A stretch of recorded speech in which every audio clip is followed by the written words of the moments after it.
All right, today is the day. Now, I get a lot of comments about people say they can't do this kind of a project because they don't have the shop or the tools that I do. Well, today's video is sponsored by Simder welders, and I'm going to show you how easy it is today to have these tools and build a car. In fact, it's easier today to own these kind of tools than it ever has been in history.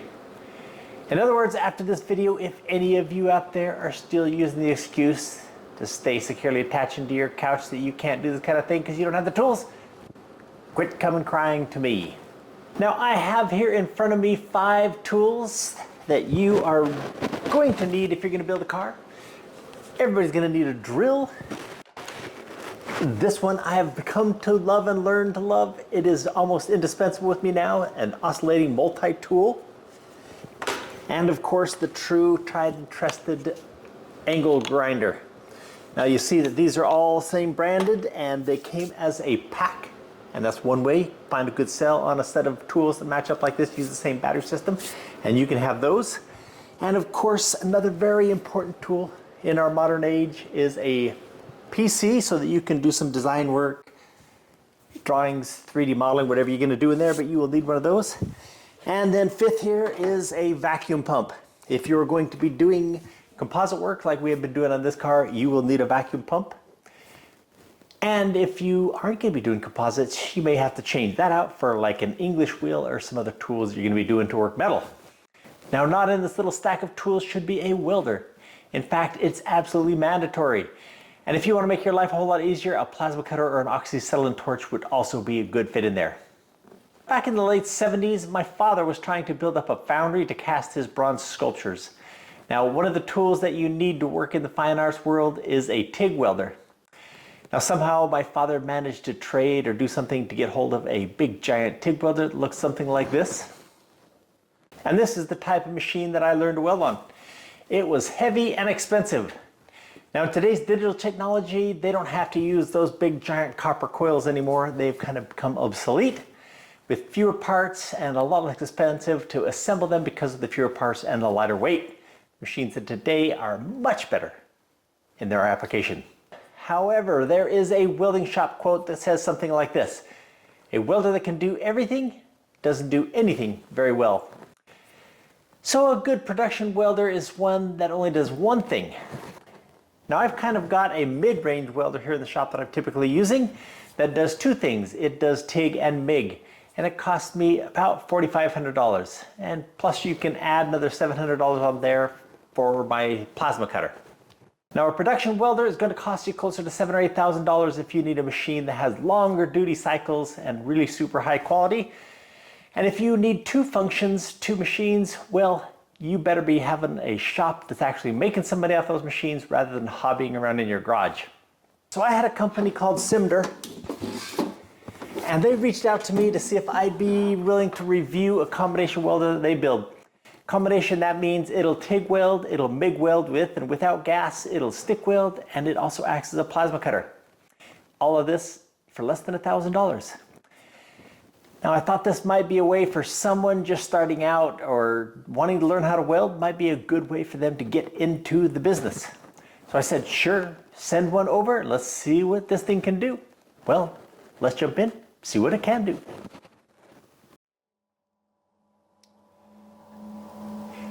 Okay, for the setup for this thing, of course, need to hook up some argon to the back, get all the front attachments set up. This has a nice digital control. You got 2 little knobs. First knob selects the function you're gonna do. Of course, we're setting it up for TIG welding. And then you can push the little selection button in the middle, select your function, adjust the other knob to set your parameters.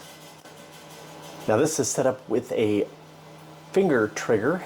You can also buy a foot pedal for this thing. Typically, I do run the foot pedal, but it's kind of nice to have the finger thing. And notice back on Leviathan a couple of times having to lay down and use my knee to run the foot pedal, whereas this would be nice to have set up where I can just use the finger trigger.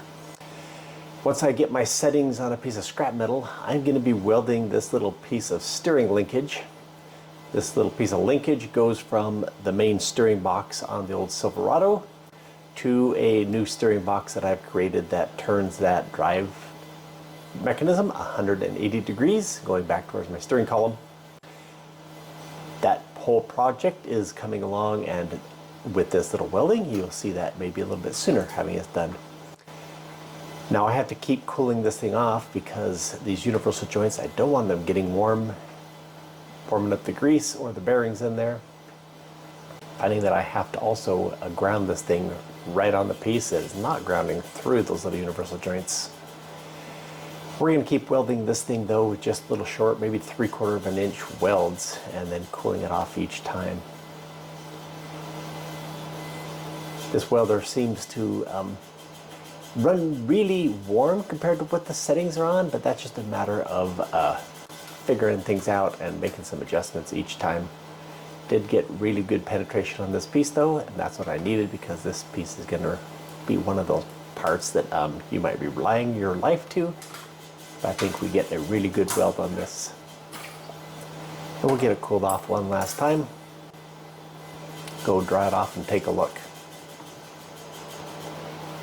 And like I said, adjustments can be tweaked quite a bit on this thing. And it gave us some pretty good welds. Onto the MIG setup.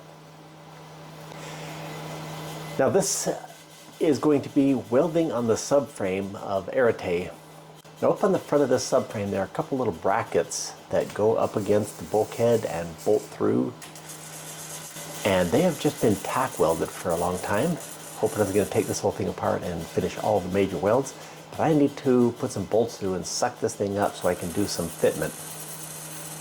So I've been putting this off thinking I was going to have to try to get my TIG welder in there and again use my knee to run the pedal. But instead, hey, with this MIG setup, let's get in there and get this thing welded a little bit better so we can bolt it together, get a move on with the Arete project. I will probably leave this welder set up with this MIG torch on it, do these kinds of little quick repairs, small little builds around the shop. There it is. Now onto the plasma cutter. Another job that I've been putting off because of this reason right here, you see. Not easily accessed like sitting in my shop, but I'm going to have to take a generator and a compressor out into the field. We are building a 4-acre formal garden, and part of that formal garden is going to be this little hobbit house off in the corner. I got hold of this old 20-foot by 6-foot diesel fuel tank. It's been decommissioned, sitting around for years. We've buried it in the ground. Got some more work to finish burying it, put some grass on top. But part of the work is going to be, I need to get some windows and doors into this thing. On the one end is going to be this nice big window. One window down. Now we're going to move around to the opposite side and put a small little window up on top so we get some cross ventilation in this little hobbit house. Now I found that in the shop, this little plasma cutter was working great. Of course, always with the plasma cutter, if you can have something to run the tip against to help you guide it and get a perfectly smooth motion, you can get perfect cuts. When you're out on the top of a pile of dirt, welding on an old rusty fuel tank, you get a few spots that tends to skip. Now we'll move on to the big door. The original owner, of course, had cut a big square hole in this thing as kind of an access hatch. So I'm going to turn that square hole, add a little couple of arcs to it, and make it into a big round door. You can't not have a square door on a hobbit house, can you? Anyway, the same thing came true on this side, trying to get a nice smooth cut on a rusty bumpy surface. A little bit difficult, but we'll get it through. The problem is if you do have any little bump or skip, you get where the plasma cutter didn't quite cut through, and I've got one of those here right on the bottom that's going to fight me just a little bit. It doesn't help that this is a 1/4 inch steel, a little bit heavy, and that it's 100 degrees out that day. But we will prevail. I think with just one more twist and a yank, we will get this thing off there. We'll be ready to start doing some brickwork, make this hobbit house nice and beautiful. it is done. Well, there you have it. We have seen what the Simder welder can do. And I'm sure if I spent some more time, I could really tweak the settings on this thing and get it to perform fairly well. Anyway, if you are interested, I'm going to put a link in the description. You can jump down there, go to their website, and you can put in a discount code. Just use the code JAYJ, and they'll give you 25% off the welder. They also have other machines there that do independent things, just individual functions, and some other goodies in the welding world. Anyway, thanks for following along today. Come back, see us again.